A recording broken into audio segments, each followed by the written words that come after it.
Bonjour à tous. Au moment où on nous présente de plus en plus de mesures que je qualifie d'escrologie, c'est-à-dire l'écologie mondialiste, en fait la fausse écologie, celle faite de taxes et de restrictions de liberté avec un but bien précis, eh bien la révolte des peuples monte. Et elle prend parfois des expressions tout à fait impressionnantes, et ça monte en France. Face à la privatisation du vivant notamment, on va y revenir, y compris de l'eau de pluie, la résistance monte, la révolte monte. Et ici, nous allons voir qu'il ne faut pas se laisser culpabiliser. Il y a une vraie écologie, mais qui n'est pas du tout celle-là. Pas celle derrière laquelle se cachent en fait les lobbies, pas celle qui est dans l'intérêt de grandes puissances financières. L'escrologie mondialiste. Non, non, il y a une vraie écologie. Nous allons y revenir, mais je vais beaucoup insister dans cette vidéo sur les mouvements de révolte, de résistance face à cette escrologie mondialiste. On va parler de taxes, on va parler d'interdiction, on va parler de crédit social, on va parler de beaucoup de choses, on va parler de la France, on va parler du Royaume-Uni, on va parler des Pays-Bas et de tant d'autres choses. Dans cette vidéo, elle me semble très importante. Elle initie peut-être un mouvement. Partagez-la si vous voulez bien. Abonnez-vous à cette chaîne YouTube en cliquant sur s'abonner en dessous. C'est un clic et c'est gratuit. Ça aidera à un meilleur référencement des vidéos. Si vous êtes abonné plutôt que pas abonné, vérifiez que YouTube vous a pas désabonné, il y en a beaucoup en ce moment. Réabonnez-vous le cas échéant s'il vous plaît. Merci beaucoup. Grand merci à ceux qui se sont abonnés, très nombreux à la chaîne récemment, et à ceux qui vont le faire, qui ont compris l'intérêt de ce petit clic. Voilà. D'ailleurs, si vous cliquez que vous êtes abonné, vous appuyez sur la petite cloche à côté, comme ça vous êtes notifié dès qu'il y a une nouvelle vidéo ou un nouveau direct sur la chaîne. C'est bien pour vous, c'est pratique. Et justement, nous avons un direct ce vendredi 29 septembre à 19 h ici. Je serai là en direct ce vendredi 19 h, 29 septembre bien sûr, pour répondre à toutes vos questions en direct, pour qu'on regarde ensemble toute l'actualité française, mondiale, la plus explosive, la plus intéressante. Soyez là, ramenez du monde, soyez au rendez-vous du direct. J'ai 2 autres rendez-vous à vous donner. Parce qu'on bouge au Patriote, on fait des choses concrètes. Grande manif nationale, un cortège pour le Frexit et la sortie de l'OTAN. Samedi 7 octobre, rendez-vous Paris, 14 h, Palais Royal. Venez, très nombreux, c'est ouvert à tous, c'est sécurisé. Adhérents ou non adhérents, drapeau français, c'est très bien. Et puis il y aura des invités comme Romain Bessonnet déjà, vice-président du Cercle Aristote, qui prendra la parole et tant d'autres.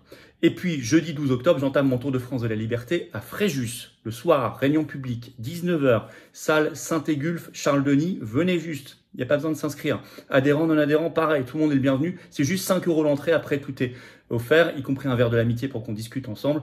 Et toutes les prises de parole, les discours, les questions, la dédicace, tout, ça va être formidable. Soyez au rendez-vous, jeudi 12 octobre, Fréjus, 19 h, salle Saint-Égulphe, Charles-Denis. Voilà, j'ai tout dit. Je vous attends aux Patriotes. Voilà, ça couronne l'engagement. Il faut venir, les amis. Ouais, c'est enthousiasmant ce qu'on fait ici. C'est le plus grand mouvement souverainiste et défense des libertés, les Patriotes. Et qui va sur les vrais combats, au cœur, mondialiste, anti-mondialiste, contre l'oligarchie, de résistance, patriotique, humain, de liberté, de souveraineté, de dignité, de paix. C'est beau, c'est très beau ce qu'on fait, mais j'ai envie qu'on le fasse avec vous. Alors si vous êtes adhérent ou que vous n'êtes plus adhérent un jour, réadhérez. Si vous êtes nouveau, adhérez, vous êtes les bienvenus, vous serez mis en relation avec des gens qui pensent comme vous à côté de chez vous, c'est ça aussi l'intérêt. Si vous voulez faire un don pour soutenir nos activités quotidiennes, parce que nous on n'a pas les millions du système, nous on n'a pas les grands copains, oligarques, banquiers, grands journalistes, non, non. Mais on fait. Vous pouvez faire un don de soutien au mouvement. Adhésion, réadhésion, c'est le premier lien sous la vidéo en description. Ce lien est également en commentaire épinglé. Une petite fiche maintenant sur l'écran. Et dans les dernières secondes de la vidéo, le lien apparaît sur l'écran. Faire un don de soutien au mouvement, c'est le deuxième lien sous la vidéo en description. C'est tout simple. Tout ça, c'est défiscalisé aux 2 tiers pour vous. Concrètement, si vous mettez 10 €, ça vous coûte 3 et quelques. Après impôt. Si vous mettez 1000, ça vous coûte 300. Si vous mettez 100, ça vous coûte 30, etc. Bravo aux donateurs, aux réadhérents, bienvenue. Aux nouveaux adhérents patriotes. Alors, face à l'écologie mondialiste, on va l'appeler l'escrologie. Vous avez compris le jeu de mots, la révolte. Attention, cette écologie mondialiste, cette escrologie, derrière, il y a toujours des lobbies. Elle sert toujours les intérêts des lobbies et ça va être très visible, notamment dans le projet de loi de finances de la France pour 2024. On en reparlera certainement. C'est faussement écolo. C'est un mouvement qui utilise la culpabilisation. Si vous êtes contre nous, c'est que vous êtes des gros pollueurs. Ben non. Non, non. Leur mouvement, en fait, c'est un mouvement d'augmentation des taxes, de caste. Ça bénéficie d'une caste et de restrictions puissantes de liberté, notamment interdire à la masse, aux gueux, la mobilité indépendante. C'est un projet très cohérent avec les passes carbone, passes sanitaires aussi d'ailleurs. Un projet très cohérent avec la logique du crédit social. Il faut tirer le fil et comprendre, prendre de la hauteur sur ce qui se passe. C'est ça l'escrologie. Parce qu'à côté, il laisse prospérer le libre-échange total. S'il voulait vraiment combattre la pollution, Alors là, il y a à faire, parce que le libre-échange, aller produire à des milliers de kilomètres, ramener ici, que ce soit de l'industriel, de l'alimentaire, de l'agricole, et ça c'est ultra pollueur, et de tout. Hein. Des océans, des terres, des mers, du ciel, etc. Et puis, par exemple, on le sait par Euractiv, article du 5 juillet, eh bien, la Commission européenne a proposé un règlement européen pour déréguler les futurs OGM. Et ça, ils ne vous le disent pas. C'est soi-disant grands défenseurs de l'écologie. Donc, d'abord, leurs projets, c'est toujours les mêmes derrière. Par exemple, dans l'escrologie, vous avez beaucoup l'idée qu'il faut maintenant de la viande de synthèse ou de la viande végétale aussi. D'ailleurs, derrière les deux, viande végétale ou viande de synthèse, vous avez Bill Gates qui a investi dans les deux. Il l'a récemment redit, il y a une dépêche de l'agence Reuters ce 5 septembre. Le titre, « La viande d'origine végétale incarne-t-elle l'avenir ?» C'est ce qu'affirme Bill Gates. C'est la dépêche Reuters. Et il l'a dit dans son dernier podcast « Unconfuse Me ». Bill Gates déclare d'ailleurs « L'ancien président Barack Obama en est fou ». Il ajoute « Je veux être la personne qui plante la graine ». Et on sait que depuis 2017, il a mis beaucoup d'argent dans les viandes de synthèse. Ce sont des viandes créées en laboratoire, on prend une cellule, on sélectionne les cellules de muscles, etc., qui font de la viande. Et voilà, c'est ce qu'on vous vend à la fin. Dans l'escrologie, il y a le fait de faire manger des insectes. C'est permis depuis 2021 dans l'Union européenne, dans l'alimentation humaine, par une directive européenne qui a considérablement élargi le champ par des nouvelles directives. En 2023, on avait fait des vidéos sur cette chaîne, vous le savez. Et puis, il y a eu un ballon d'essai tout récemment sur la chaîne BFM TV concernant ces insectes dans l'alimentation. C'était le 15 septembre dernier, avec ce sondage qu'ils ont commandé qui donne que 25% des Français se disent prêts à manger des insectes. Et c'était illustré par un reportage fait par les équipes de BFM TV dans un restaurant parisien 100% insectes et larves pour montrer que c'était génial et que tout le monde était content. Donc ça s'appelle de l'ingénierie sociale, du ballon d'essai dans l'opinion publique. On fait un sondage, on fait un reportage très favorable, très positif, etc. Et puis, dans cette escrologie, le supranational, tout ce qui est au-dessus des peuples, et donc l'oligarchique, eh bien, a un rôle prédominant. Et c'est logique, parce que c'est une logique mondialiste. Ça a été rappelé tout récemment, là, ce 27 septembre, dépêche AFP, le titre « La CEDH », que nous voulons quitter aux patriotes, hein, la Cour européenne des droits de l'homme, se penche sur l'inaction climatique de 32 États, à la suite de la plainte de 6 jeunes Portugais. Ça fait penser au phénomène de com' un peu Greta Thunberg. Et donc, je vais vous lire un extrait de cette dépêche AFP. Le dossier arrivé devant la CEDH en 2020 a bénéficié d'un traitement prioritaire et sera débattu à partir de 9h15, donc ce 27 septembre, devant la formation la plus solennelle de la Cour, la Grande Chambre, composée de 17 juges. Les requérants, donc 6 jeunes Portugais, reprochent aux 27 États de l'Union européenne, plus la Russie, la Turquie, la Suisse, la Norvège et le Royaume-Uni, de ne pas respecter les engagements pris dans le cadre de l'accord de Paris sur le climat de 2015, visant à limiter la hausse des températures. Donc on voit qu'on est dans la justice spectacle et elle est supranationale. Alors, mais ça résiste en face. Et ça, c'est très intéressant à voir. Pays-Bas, on va prendre plusieurs exemples. Alors, Pays-Bas, c'est spectaculaire.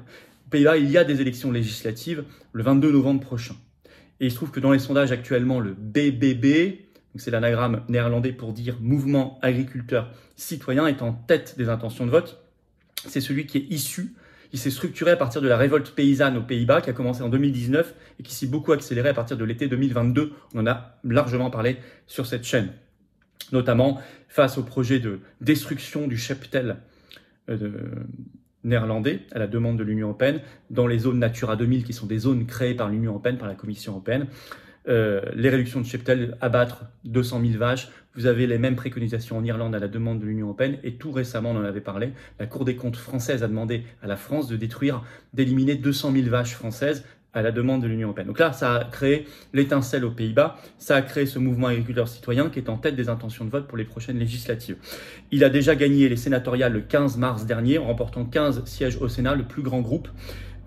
Et son programme électoral a été publié ce 8 septembre. Et ils veulent, selon un article d'Euractiv qui l'a étudié, publié ce 11 septembre, un retrait, je cite, des politiques migratoires et environnementales européennes. Alors, pour l'instant, ils ne vont pas jusqu'au Nexit, c'est-à-dire la sortie des Pays-Bas de l'Union européenne. Ils devraient, ça serait cohérent. Mais en tout cas, ils sont en frontal face à ces logiques d'escrologie mondialiste, qui passent beaucoup par l'Union européenne, vous l'avez compris. Au Royaume-Uni, là, ils peuvent se permettre de faire des choses parce qu'ils ont fait le Brexit. Ils sont souverains. Et ils commencent à en faire. Il y a eu des annonces très concrètes en conférence de presse par le Premier ministre britannique Rishi Sunak ce 20 septembre, qui ont mis d'ailleurs folle furieuse la presse mondiale, y compris en France. Toute la presse mondialiste est folle furieuse, vu ce qu'il a annoncé. Il veut éviter ce qu'il appelle la ruine, de ruiner le peuple. Et donc, il dit stop dans cette conférence de presse à l'élimination des chaudières à gaz à partir de 2035, ce qui était prévu au Royaume-Uni. Il dit stop aux amendes qui étaient prévues pour les foyers qui ne seraient pas aux normes énergétiques. Il dit stop à l'interdiction de la vente des voitures à moteur thermique, diesel, essence à partir de 2030, ce qui était prévu. Il dit il n'y aura pas de taxes sur les billets d'avion, il n'y aura pas de taxes sur les aéroports, il n'y aura pas de taxes sur la viande. CNN a fait un article le 21 septembre sur cette conférence de presse parlant d'un virage brusque. Par ailleurs, au Royaume-Uni, vous savez que ça résiste fortement, ça se révolte même. J'en ai parlé dans les précédentes vidéos, je ne vais pas tout redire ici, mais notamment contre les projets de Grand Londres avec la taxe, une sorte d'équivalent de zone de ZFE, zone à faible émission, qui sont des zones européennes, j'en avais parlé. Eh bien, on sait que plus du tiers des caméras de vidéosurveillance installées pour ce projet de taxe dans le Grand Londres au Royaume-Uni ont déjà été détruites, sabotées. Je signale que toutes les mesures qu'a annoncées, que je viens de vous détailler, le Premier ministre britannique, sont permises parce que le Royaume-Uni n'est plus dans l'Union européenne. Chez nous, toutes ces mesures relèvent très largement de directives européennes, de supranationales, qui s'imposent à nous. Je veux quand même expliquer l'intérêt aussi de sortir de l'Union européenne pour retrouver cette liberté. Alors, en France, ça résiste aussi de plus en plus. Parce qu'il y a de plus en plus de gens qui sont conscients que tout ça, c'est pas la vraie écologie. On va y revenir juste après. Tout ça, c'est l'escrologie avec les lobbies derrière financiers qui se font de l'argent. Et c'est une vision politique mondialiste de transformation de l'être humain en esclave. En France, ceci dit, je vais vous citer le sondage sur les insectes, mais qui dit quand même que 75% des Français ne veulent pas d'insectes dans leur alimentation. C'est quand même 3 sur 4. C'est très massivement majoritaire. Sur les pressions politiques, Macron a dû annoncer une reculade sur les chaudières à gaz dans son interview du 24 septembre, qui devait être interdite. Finalement, il a repoussé. Et puis, on le sait par le Parisien ce 26 septembre, Bruno Le Maire, lui, il va reporter l'interdiction de louer des passoires thermiques, comme on dit, et il dit reporter cette obligation, j'y suis très favorable. Alors qu'elle était prévue par la loi Climat et Résilience qui a été votée en 2019 à la demande de l'Union européenne, qui apprenait largement des directives d'ailleurs. Je vais vous citer d'ailleurs un extrait de cette interview de Le Maire pour voir que Macron puis Le Maire, Macron sur les chaudières puis Le Maire sur les passoires thermiques. Je cite. On n'interdira pas l'installation des chaudières à gaz neuves, a déclaré le président de la République lors d'une interview télévisée. On ne peut pas laisser nos compatriotes, en particulier dans les zones les plus rurales, sans solution. À quoi ça sert de balayer la filière tricolore en privilégiant la Chine et ne pas baisser nos émissions de CO2 ? Renchérit-on du côté de Bercy. Ajoutez à cela une polémique qui n'a pas manqué de faire jaser. La présidence de la République a fait récemment installer à l'Élysée une chaudière au gaz. Bon. Et concernant Bruno Le Maire, la loi Climat et Résilience promulguée le 24 août 2021 prévoit l'interdiction à la location dès le 1er janvier 2025 des logements classés G et en 2028 de ceux classés F par le nouveau diagnostic de performance énergétique, le DPE. Ce dernier ne se base plus sur les factures d'énergie mais sur les caractéristiques du bâtiment, qualité de l'isolation, type de fenêtre, système de chauffage. Bruno Le Maire se dit très favorable à un report de ce calendrier.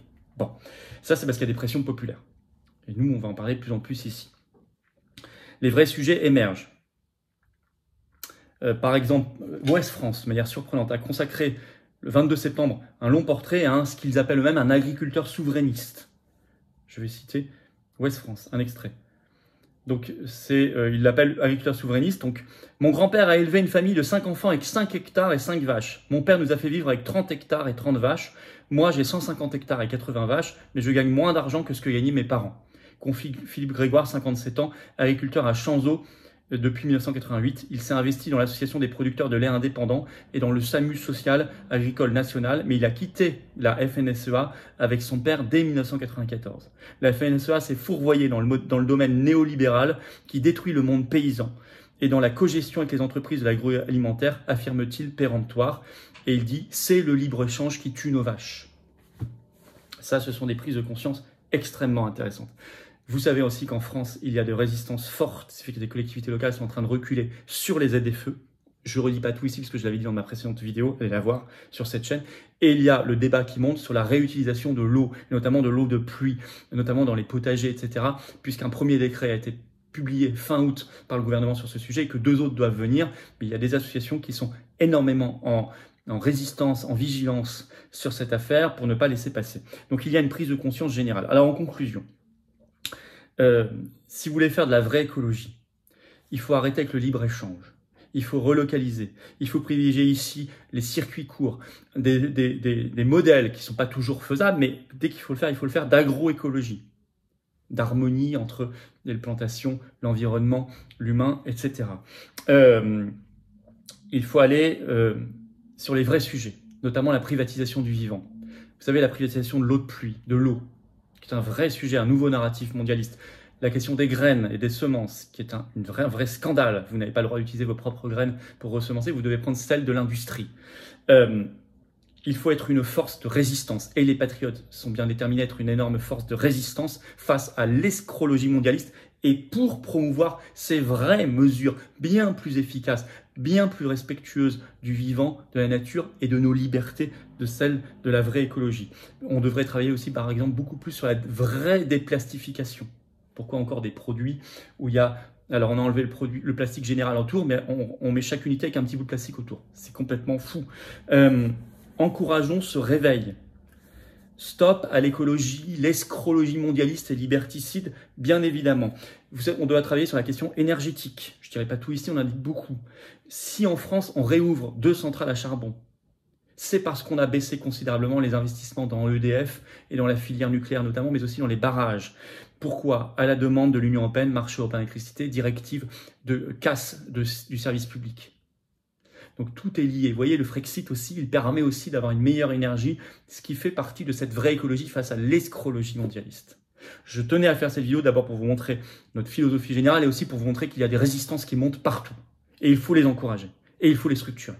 Et nous y sommes. Et je compte sur vous. Voilà. Et je compte sur vous. Venez dans ce mouvement-là, rejoignez-nous, venez aux Patriotes, adhérez, réadhérez, c'est le premier lien sous la vidéo en description. Aidez-nous à faire plus d'actions, d'affiches, de tracts, de manifs, d'opérations coup de poing, y compris sur tout ça, vous allez voir, c'est faire un don, c'est le deuxième lien sous la vidéo en description, un don au mouvement. Ça nous permet de faire, ça nous permet d'agir et de projeter. Adhérer, réadhérer, ça nous permet d'être avec vous, ça vous permet, vous, de sortir de l'isolement, de rejoindre un collectif, du concret, le plus grand mouvement souverainiste et de défense des libertés de France que j'ai l'honneur de présider. C'est ça. Je vous attends. Adhérez, j'ai mis le lien également en commentaire épinglé. Dans quelques secondes, vous verrez, il apparaîtra sur votre écran. Et c'est formidable. Et tout ça, c'est défiscalisé aux 2 tiers pour vous. Vous mettez 60 €, après impôt, ça vous coûte 20. Vous mettez 6 000, ça vous coûte 2 000. Vous mettez 6, ça vous coûte 2, etc. Comme il peut, chacun fait comme il peut et comme il veut. Par ailleurs, on se retrouve ce vendredi 29 septembre en direct sur cette chaîne à 19 h. Soyez là. Pensez à vos questions, j'y répondrai. C'est un grand moment à chaque fois et on a beaucoup de choses à voir, on a du pain sur la planche. Je vous attends dans ce direct. Ramenez du monde, peut-être des gens qui ne sont jamais venus encore. Sinon, on se retrouve, vous le savez, samedi 7 octobre, 14 h, Paris, Palais Royal, pour le grand départ de la manif nationale sur le Frexit et la sortie de l'OTAN. Ça va être un très grand moment avec de très prestigieux invités par ailleurs. Voilà, et il me reste à vous dire de vous abonner à cette chaîne. Vous cliquez sur s'abonner, hop, un petit clic, c'est fait, c'est gratuit. Ça aide énormément au référencement de ces vidéos, donc je compte sur vous pour le faire peut-être maintenant si ça n'est pas fait, ou vous réabonner si YouTube vous a désabonné par méga. Merci à vous, vive la France.